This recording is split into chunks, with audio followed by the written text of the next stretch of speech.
Salve, salve! Falamos hoje sobre o Minha Casa Minha Vida Entidades. Antes, porém, quero pedir a você que está chegando agora, se caso ainda não se inscreveu no nosso canal, Jefferson Tramontim Segue a Visão, deixe seu like, deixe seu comentário, compartilhe, mas se inscreva. Um só minutinho. Só vem aqui embaixo e se inscreve. Acione também o sininho para receber em primeira mão as notificações do nosso canal, todas as informações que vão, com certeza, dizer alguma coisa para a sua vida, para a sua comunidade. Olha, o Minha Casa Minha Vida é um programa extremamente importante. O governo Lula, tão logo assumiu, retomou mais esse programa que o golpe tinha cancelado, que tinha acabado desde o ano 2016. Estamos 7 anos na amargura, sem nenhuma política habitacional, sem nenhum programa, nenhuma ação, sem praticamente zerado recursos para habitação. Juros altíssimos, e o déficit habitacional crescendo cada vez mais. Por isso, uma das primeiras ações do presidente Lula ao assumir o terceiro mandato, ele relança o Minha Casa Minha Vida. Minha Casa Minha Vida é um programa do governo federal, mas junto com o programa Minha Casa Minha Vida foi retomado também o programa Minha Casa Minha Vida Entidades. É um programa do governo federal, né, que é executado em conjunto, em parceria, com uma modalidade de cogestão e autogestão, que é uma luta ainda dos movimentos sociais, a autogestão na construção das moradias, pelos próprios movimentos, mas o Minha Casa Minha Vida é uma entidades, né? É uma possibilidade de construção de moradias de custo baixo, de qualidade, né? E com muito mais quantidade. Por isso nós vamos falar hoje, participamos, eu sou membro da coordenação estadual, sou membro da coordenação municipal da União por Moradia, que é uma das entidades habilitadas no Ministério das Cidades, né, que participa desse processo de elaboração das políticas públicas para moradia, para habitação, já há muitos anos. A União de Moradia de Ponta Grossa existe formalmente já desde o ano 2000, né? Portanto, tem uma longa história, tem uma longa participação nesse processo, desde o tempo ainda que existia os primeiros recursos para o Fundo Nacional de Habitação. Uma luta, né, de milhares de pessoas, de milhares de lideranças, centenas de movimentos sociais que se mobilizaram pelo país inteiro até conseguir criar o Fundo Nacional de Habitação de Interesse Social. E nesse fundo, né, foi colocado pela primeira vez, graças a mobilização de milhares de pessoas, lideranças do movimento popular, através de um projeto de iniciativa popular, e foi conseguido criar o Fundo Nacional de Habitação e Interesse Social e colocado nesse fundo, pela primeira vez, R$ 1 bilhão. Nessa época já foi uma grande vitória, já foi uma grande conquista. De lá para cá, isso no final dos anos 90, de lá para cá, muitas coisas aconteceram, muitas coisas, né, melhoraram, muitos recursos. O próprio Minha Casa Minha Vida teve a participação direta do movimento de moradia, dos movimentos de moradias, como o Movimento Nacional de Luta pela Moradia, a União de Moradia Popular, enfim, várias ações foram acontecendo ao longo dessa história, desses últimos 20 anos. Hoje nós chegamos, né, com uma nova possibilidade, uma nova realidade. Um governo que escuta, que acolhe e que chama e convida os movimentos sociais de moradia, o movimento popular de moradia, para participar e também produzir moradias. E tenha certeza que as moradias que são produzidas, que são construídas pelo movimento de moradia, são moradias de qualidade, custo reduzido, né? E com certeza vai tirar milhares de famílias do abismo dos sem-teto. Então, é um programa extremamente importante. Nós participamos hoje de uma reunião juntamente com o Ministério das Cidades, né, e também com a presidência da Caixa Econômica Federal. Uma reunião que durou quase 2 horas, uma reunião extremamente importante, onde nós recebemos orientações. Recentemente, no dia 5, 6 e 7, foram publicadas portarias que estão regulamentando, que estão normatizando o programa Minha Casa Minha Vida Entidades. Eu vou passar para vocês parte dessa reunião, né, onde nós tivemos a presença da vice-presidente da Habitação, Inês Magalhães, da Caixa Econômica Federal, né, Tivemos também o Ailton Almeida, que era secretário nacional de habitação do Ministério das Cidades, e também tivemos mais uma representante da Caixa Econômica de Projetos e Produção de Habitação, a doutora Alessandra Dávila. São pessoas que se dedicaram parte da sua vida nesse processo também da luta pela moradia e que estão hoje à frente do Ministério das Cidades, estão hoje à frente da Caixa Econômica. Para nós do movimento Moradia, isso tudo é um momento muito importante, é um momento extremamente feliz, né, em que nós voltamos a fazer parte dessa história, e os movimentos sociais, especificamente os movimentos de moradia, estão muito empenhados, organizados e preparados para se habilitar nesse processo. Então, quero mostrar para vocês, né, em primeira mão, essa reunião, né, onde nós tivemos aí a participação desses técnicos, juntamente com mais 7 entidades organizadas a nível nacional, entidades que a gente chama nacionais, que estão organizadas em todos os estados. A União por Moradia, por exemplo, está organizada em 23 estados. Tem a coordenação nacional, tem a coordenação estadual, né, e tem a coordenação municipal. A coordenadora nacional é a Vanisa Rodrigues, né, que coordena essa reunião. Eu vou passar para vocês agora uma parte dessa reunião, mas que tem muita importância. Vamos lá.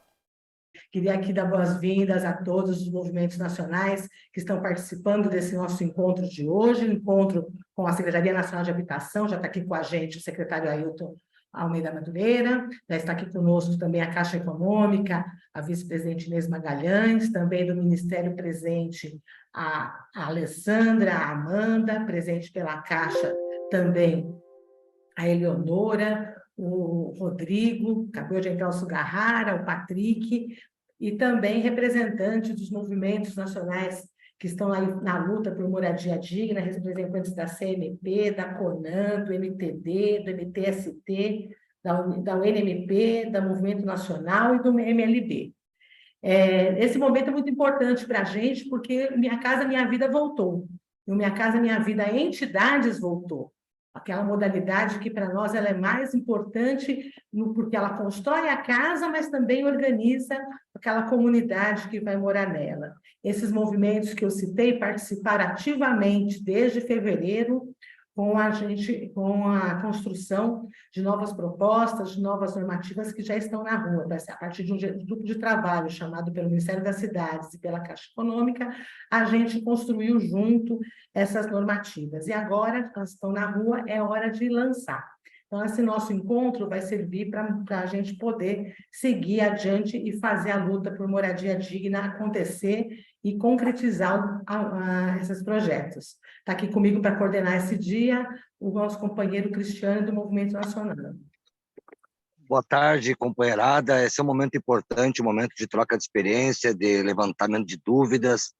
Esse foi um esforço muito longo das organizações, são 6, 7 anos de resistência ao golpe, para finalmente a gente voltar com o governo Lula e voltar a produzir moradia, a construir, né, combater o déficit habitacional e garantir o direito à moradia no país pelo Minha Casa Minha Vida Entidades. E eu queria já aqui, de antemão, agradecer a presença da Caixa, do Ministério das Cidades, com um esforço coletivo de dedicação, várias tardes ao longo dos últimos meses, construindo as portarias e a instrução normativa, e a gente está agora na véspera aí da sanção pelo presidente Lula do programa Minha Casa Minha Vida, e as organizações por todo o país já estão fazendo levantamentos, organizando projetos, e hoje aqui à tarde, tanto no chat como aqueles que vão intervir aqui na sala, para levantar dúvidas, aproveitar toda a equipe que está aí para apresentar questionamentos e se preparar da melhor forma possível para que a gente apresente o maior número de projetos e garanta, né, a volta do Minha Casa Minha Vida na prática, concretamente, construindo as moradias para o nosso povo.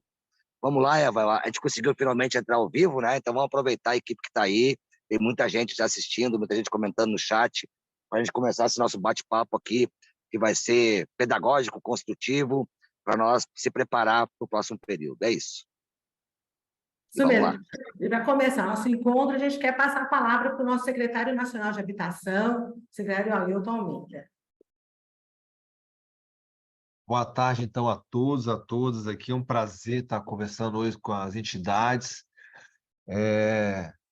Como diz aqui parceiro, companheiro, o presidente vai sancionar no próximo dia 13 a lei do Minha Casa Minha Vida, e que é uma demonstração clara da volta do programa, mas não só essa, né? Nós colocamos os primeiros normativos do Minha Casa Minha Vida entidades na rua, né? Já estamos aí com autorização para a contratação de 12 mil casas nas mudanças de fase.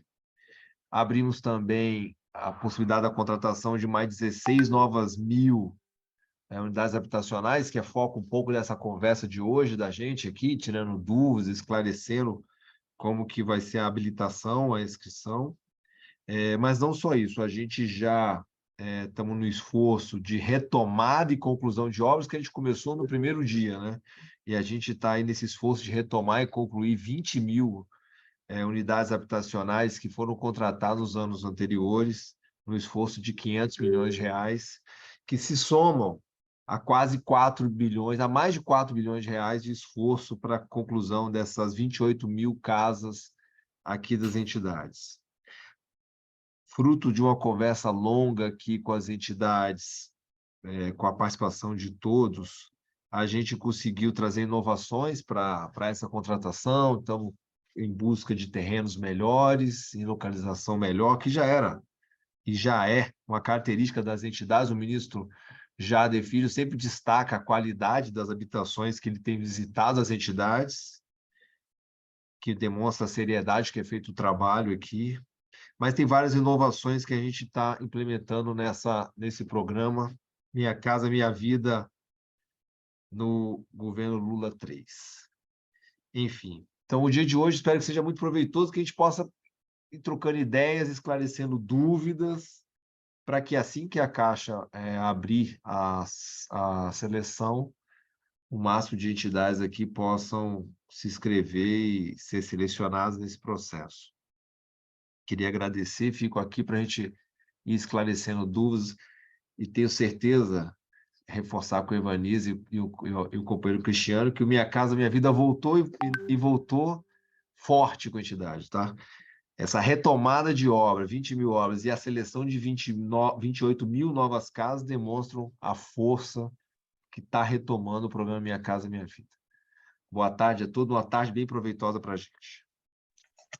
Tudo bem, secretário. Vai ser uma tarde proveitosa e de muita construção. Daqui vai sair muita dúvida que vai ajudar a preparar os projetos. E a gente queria convidar também a Inês Magalhães, vice-presidente da Caixa, né, que também tem uma longa história no Minha Casa Minha Vida e que está aí liderando também pela Caixa esse processo. Inês, pode ficar à vontade.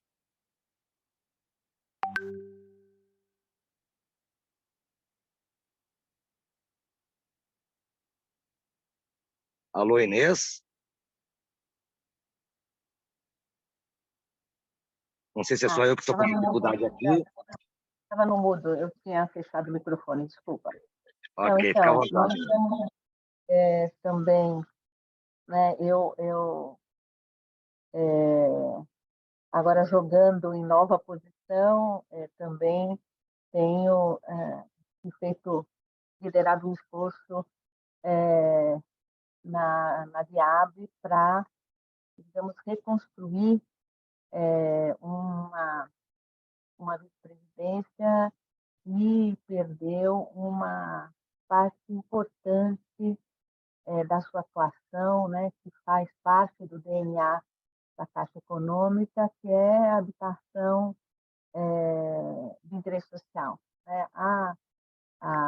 Né, o incremento das contratações nas rendas mais altas, aí que a gente sofreu no outro período, deixa um buraco aí nesse período para as contratações do faixa 1, da empreendimentos com entidades e também com movimentos rurais. Né? Como o secretário falou, a gente tem aí uma tarefa agora de não só retomar as paralisadas, fazer a contratação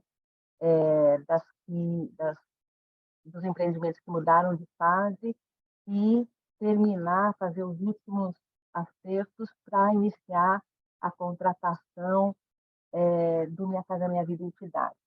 Nós já, no dia 3, abrimos as inscrições, né? Abrimos o site para que fossem recebidos os empreendimentos do SAR, né, do OGU, feitos por municípios ou pelas empresas, e a nossa ideia é, a partir do dia 5 de agosto, fazer o início da contratação do entidade, né?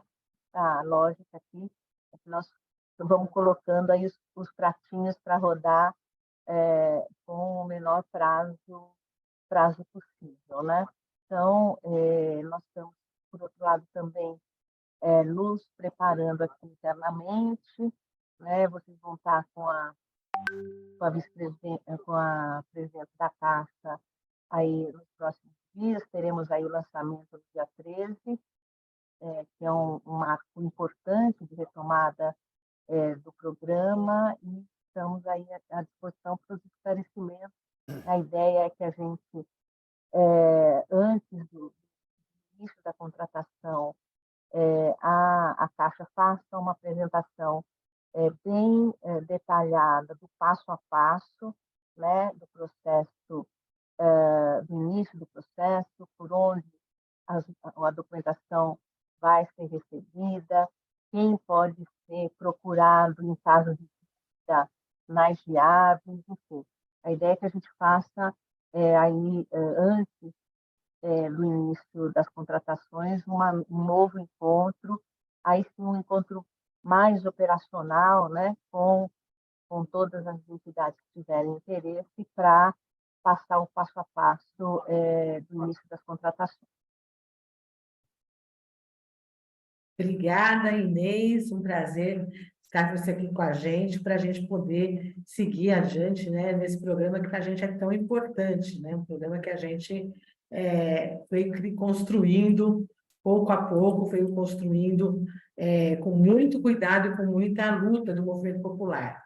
Queria então agora pedir para a Alessandra Dávila, que é a diretora do novo Departamento de Produção Social da Moradia. E para a gente esse nome, Alessandra, é super importante, porque ele fala do que a gente faz, do que a gente é. Então, a Alessandra vai dar agora um pouco uma pincelada, né? Claro que a normativa é imensa, então não dá para a gente apresentar numa live, mas vai dar uma pincelada um pouco nessas principais regras aí do programa. Bem-vinda, Alessandra.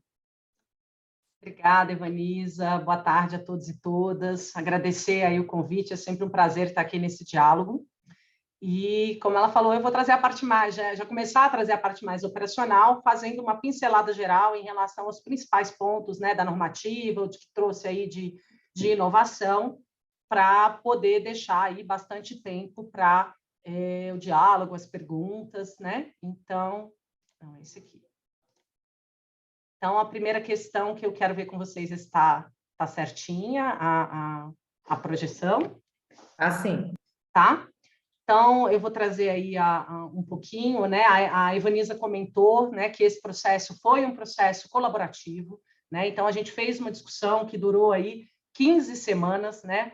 Foram 15 reuniões, sendo 14 virtuais, uma presencial. Fiz questão de botar a nossa foto aqui, essa foto querida. E a gente discutiu os normativos que foram publicados recentemente, os principais aprimoramentos, as principais inovações, gargalos que estavam havendo, enfim, trazer os aprendizados de implementação aí para a modalidade, para voltar aí com essas melhorias, tá? Os normativos que foram publicados, né, foram 4. Então, a gente destacando aqui a portaria de habilitação, eu vou passar rapidamente sobre todas. Então, a portaria de habilitação, que vai trazer aí os critérios para a habilitação das EOs, a portaria de especificações, que vai balizar aí os projetos, então, tanto em relação às especificações urbanísticas, às especificações de projeto, a portaria de seleção, propriamente dita, que abre o processo seletivo, então as condições para participar, os critérios que vão ser utilizados para elaborar proposta, os prazos, as metas, né? E a portaria, que é a mãe aí, digamos assim, de todas, que é as condições gerais da modalidade que rege toda a contratação, que rege toda a modalidade, toda a execução do contrato, né? Pegando aí os prazos que estão colocados na portaria de seleção, ou seja, que a gente vai perseguir agora esses prazos, a gente teve em 5 de julho a publicação dos normativos, tá? E eu quero destacar uma questão importante que a gente, né, uma das questões discutidas no fórum, enfim, que a gente comentou, é voltar à questão da pontuação às entidades que estão vinculadas ou filiadas às entidades, aos movimentos nacionais, né? A gente entendeu isso como uma transferência, né, de conhecimento, uma transferência de institucionalidade, enfim, um reconhecimento aí do papel da luta desses movimentos. Então, a gente vai fazer o cadastramento das entidades nacionais para poder, né, que isso conta ponto também para habilitação. Então, até o dia 20 de julho, os movimentos nacionais têm que enviar essa documentação, que está descrita bonitinha na portaria, para dpsm@mdr.gov.br.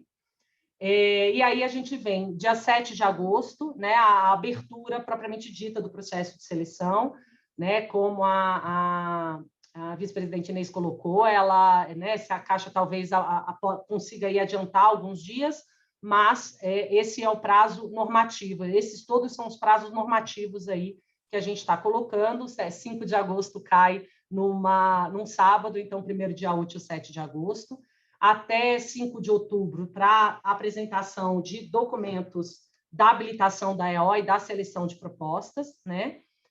Até 5 de dezembro, o término das análises pelo agente financeiro e operador para envio aqui ao Ministério, e até 5 de janeiro, a hierarquização e publicação da seleção de propostas. Lembrando que isso tudo é até porque esses prazos podem vir sendo adiantados de acordo com o fluxo desse processo seletivo, tá?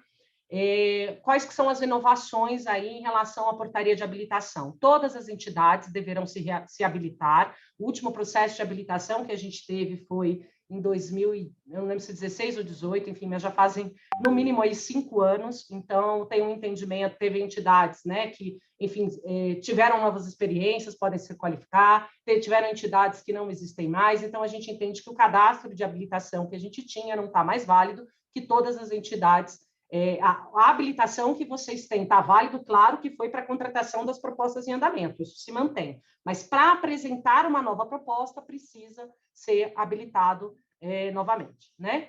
Então, a habilitação ela está condicionada à apresentação de proposta de empreendimento. Eu vou falar um pouquinho disso, o motivo que nos levou a essa decisão no próximo slide, mas o que importa aqui é que tem que apresentar as duas documentações juntas, apresenta a habilitação e apresenta a proposta do empreendimento, tá?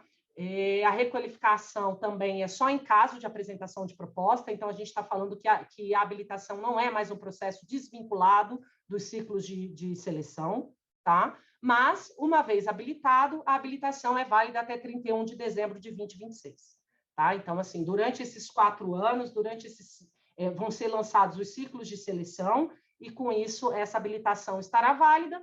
Mas eu quero me requalificar para o próximo ciclo de seleção. Apresentando uma proposta, pode ter requalificação para mudar o nível ou a abrangência.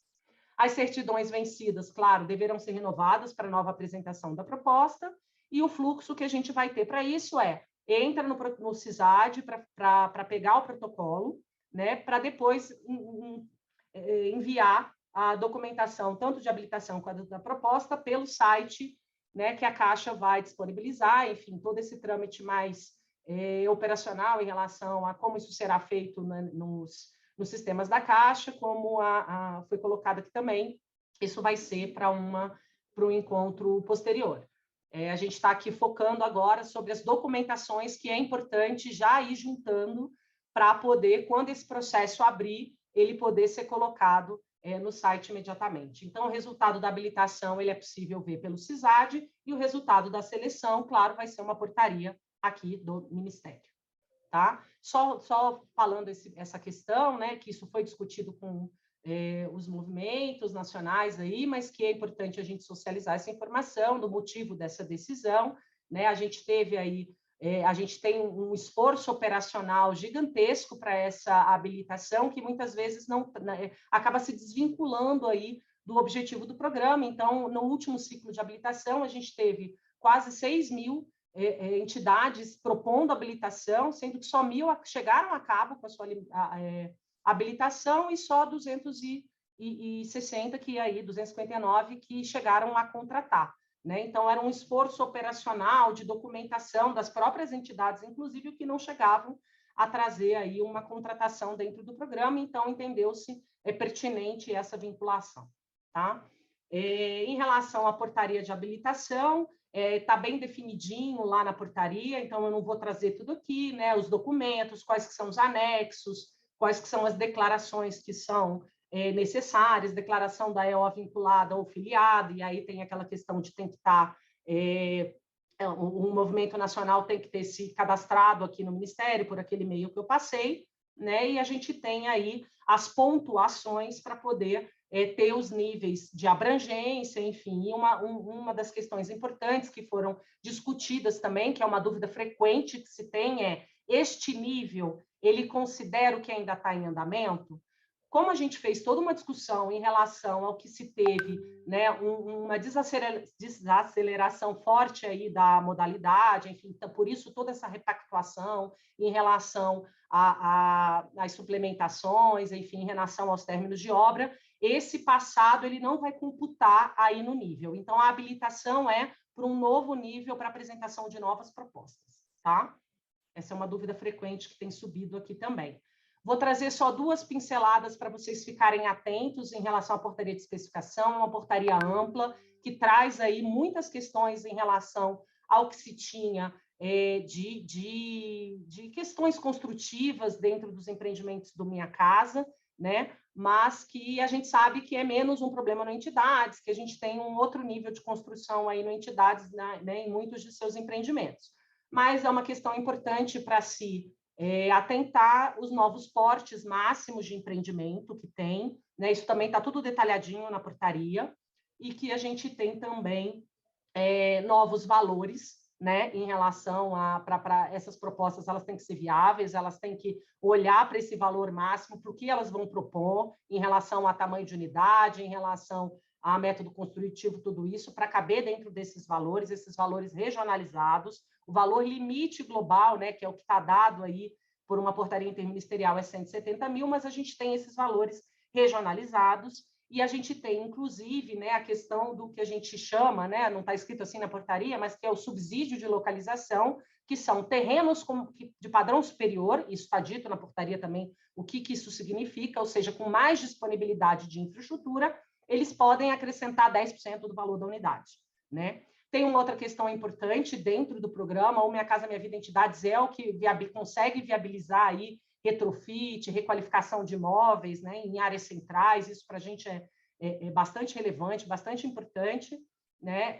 Então, a gente tem 40% a mais do valor da unidade também, para quando é caso de retrofit. 40% a mais do valor da UH, de acordo com essa tabela aqui, tá? No caso de terreno doado, a possibilidade do valor limite, desde que se tenha pelo menos um aumento de área aí de 4 metros quadrados. Isso também não é, né? Vocês trabalham muito com terreno doado, mas isso também, as unidades normalmente são maiores, também não é uma grande questão, mas a gente trouxe aqui algumas pinceladas a serem observadas para a apresentação de proposta.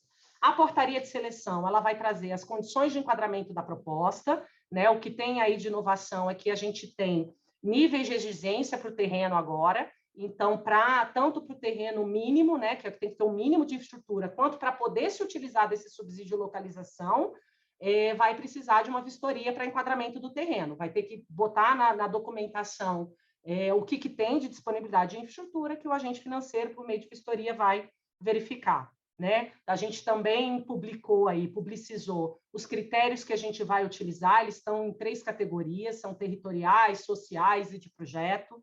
Tá? Os territoriais têm a ver com a disponibilidade de infraestrutura, tipo de município, os sociais têm a ver com os critérios sociais colocados na lei do Minha Casa Minha Vida, né? Tanto os que a gente propôs inicialmente, quanto os que foram acrescentados aí pelo Congresso Nacional. Então, a portaria já vem aí atualizada em relação a como que a lei foi trabalhada aí no Congresso, e os critérios de projeto, né? Para os projetos que estão mais desenvolvidos, a ideia é sempre entregar o máximo possível, então contratar, trazer projetos mais bem desenvolvidos, no caso das modalidades de obra, né? As seleções anteriores, em relação às seleções anteriores, isso foi um item bastante perguntado, porque a gente teve portarias de seleção que não foram contratadas dentro do programa Minha Casa Minha Vida, nos anos aí de 16 a 18.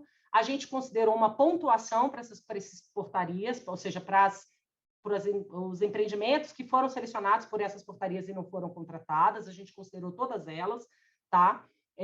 A gente considerou também que elas devem se adequar às novas especificações, porém, um dos pleitos é que alguns projetos já estavam aprovados na prefeitura e demandariam uma nova aprovação, e às vezes em prefeituras que têm ritos muito longos, né, de capitais, de grandes metrópoles, então, que forem requisitos como varanda, tamanho de empreendimento, enfim, que possa vir, né, a demandar uma nova aprovação, isso pode ser flexibilizado. Mas aí as demais especificações, por exemplo, a gente tem novas especificações para pintura de fachada, enfim, para alguns acabamentos internos, para alguns materiais, e aí para tipos de janela, isso que não demanda nova aprovação, a gente vai exigir as novas especificações, tá?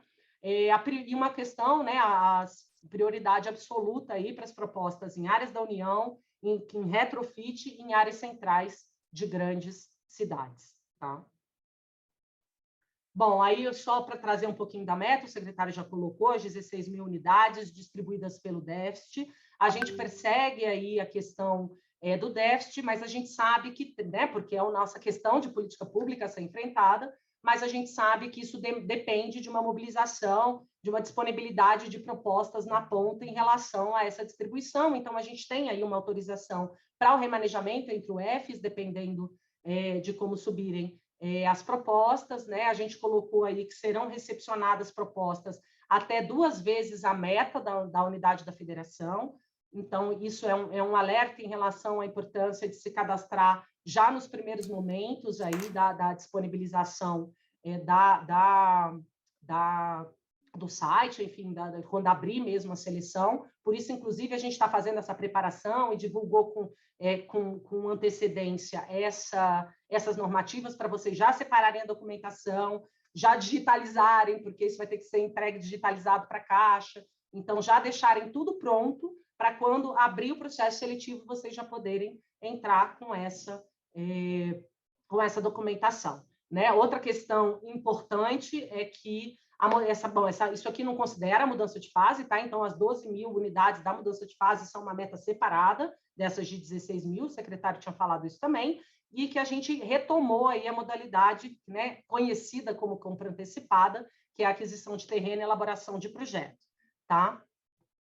Bom, e aí só finalizando, só 2 pontos aqui da instrução normativa que é importante para se observar na hora de se colocar, né? O foco aqui nem é todos os aprimoramentos que a gente trouxe na instrução normativa, aprimoramento de fluxo de desembolso, outras questões que foram discutidas, de atribuições, melhor esclarecer as atribuições. Aqui é importante a gente destacar o que precisa para o processo seletivo. Então, a gente tem a proposta, que era chamada de compra antecipada, mas que não estava escrito assim no normativo também, é a aquisição de terreno e elaboração de projeto para a futura construção das unidades habitacionais, ou elaboração de projeto para a futura construção, que é o caso dos terrenos cedidos e dos terrenos doados, né? E aí, as modalidades que vão direto para a obra, para aqueles que já estão com o projeto pronto, enfim, que só precisa comprar o terreno e já começar a obra, né, ou receber o terreno doado e começar a obra, que é a produção de unidades novas e produção de unidades requalificadas. E aí, claro, também tem uma decisão aí em relação à autogestão, à cogestão. Então, isso tudo é o que precisa estar informado ali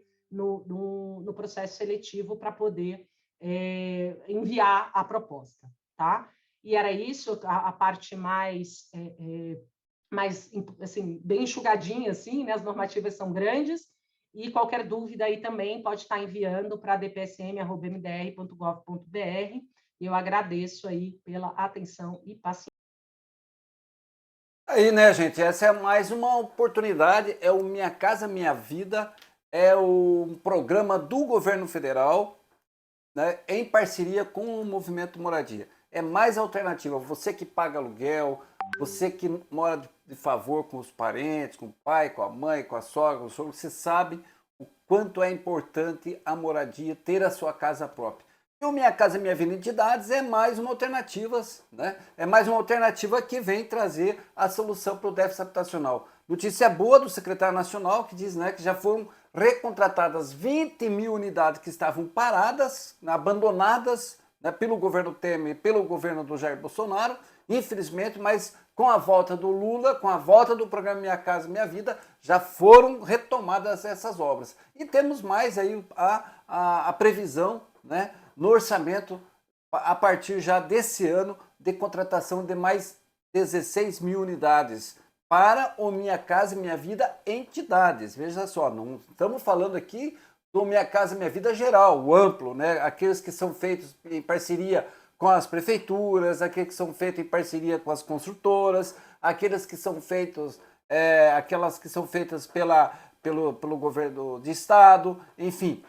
Nós estamos falando aqui de 16 mil para esse ano, apenas no Minha Casa Minha Vida Entidades. Então, é uma senhora de uma proposta, o governo federal tem feito todo o esforço. É claro que se nós formos verificar entre o que tem de possibilidade e o déficit habitacional, é infinitamente pequeno, né? Mas o governo está fazendo todo o esforço para alocar recursos já no orçamento desse ano 2023 para garantir. Então, é uma novidade, né, onde o governo federal chama os movimentos sociais, chama os movimentos de moradia para construir juntos uma proposta e construção de unidades e casas de moradias. E como a própria secretária falou, o Ministério da Cidade tem certificação disso, o movimento moradia sabe construir, o movimento moradia constrói com qualidade e, o mais importante ainda, um custo menor. Então veja a importância do programa Minha Casa Minha Vida. Nós vamos voltar a falar sobre isso nos próximos vídeos. Nós vamos deixar aqui embaixo os nossos contatos. Você que quer saber mais, você que ainda não participa do Movimento Moradia, entre em contato e, mais uma vez, lembro, você que está chegando, né, pela primeira vez, não esqueça de se inscrever aqui embaixo. Se inscreve, acione o sininho, compartilhe esse vídeo, né, mande para os seus contatos, para as suas redes sociais, e faça o seu comentário. É possível reduzir o déficit habitacional no Brasil, no Paraná, na sua cidade, aqui em Ponta Grossa? Vamos juntos. Acreditamos que o Minha Casa Minha Vida Entidades voltou e voltou com força, como disse o Ailton Almeida, o secretário nacional de Habitação. E até o próximo vídeo. Muito obrigado.